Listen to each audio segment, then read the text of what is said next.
It was Dmitry Bivol versus Zurdo Ramirez. Pretty easy victory by Bivol, and everyone's singing his praises. Josh, we'll start with you, mate. Give us your verdict on that one, and then the future of Bivol as well. And I actually went back the next day and watched it in full detail, and I thought that Dmitry Bivol established himself as pretty much the best light heavyweight out there. Now I know that Artur Beterbiev is a beast, and he's one who's considered the best as well, but those two will collide at some point and we'll get a definitive answer. But as far as Dmitry Bivol, I think it was pretty impressive the way that he was able to thoroughly outbox Zurdo Ramirez, who I thought was a very real threat coming into the contest. He's actually a bigger fighter. He usually has a pretty high output and very offensive, but Dmitry Bivol was able to nullify what Zurdo does best, as he was catching him anytime he tried to come in with his barrage of shots or anything of that nature, and it made it very tough for Zurdo to even really get off punches in combination. And I think that that was in part to Dmitry Bivol's IQ, and I think he has a bit more power or pop in his punch than some may think, and that's what was really impressive as well, because you could tell that Zurdo definitely respected what was coming back to him from Bivol. And I think the sky's the limit at this point for Bivol. He's very much a live dog, and he can be the favorite against Beterbiev.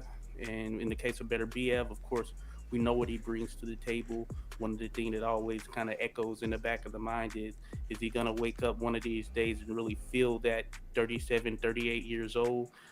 And time will tell, but I think this will be the two best light heavyweights in the world when they ultimately face off. Alex, do you want to add anything to that? Well, Josh really covered a lot there. I mean, very little to add. Man, Dmitry Bivol, he just beat somebody that was seen as number one pound for pound fighter by many lists in Canelo Alvarez. There was people saying, well, he was just too big for him. So then he fights probably one of the biggest guys he can fight within his weight class in Zurdo Ramirez, and literally forces Zurdo to fight when he allows him to fight. I mean, Bivol kept him at the end of his punches, backed him up. It's funny because looking at it, it just seemed that Zurdo couldn't go forward, couldn't get his punches off. And you look at the punch stats, and Ramirez actually threw over, I think, 200 more punches. But man, I mean, it was just ineffective punches, and that's what Bivol does. If you look statistically, he might be the best defensive fighter in all of boxing according to numbers. I think Zurdo landed like 12% of his punches. He's a former world champion, Zurdo is. Like I said, he's longer, he's taller, more powerful looking than Bivol. And Bivol did what he wanted, and it got more impressive as the fight went on. So, I mean, if you didn't have Bivol as one of your top 10 best fighters in the world, I don't know what else he can do. There's only one other matchup, I would assume, and that, of course, is, as Josh had mentioned, Artur Beterbiev, the unified champion at light heavyweight. But I agree. I think Bivol is a number one guy at light heavyweight.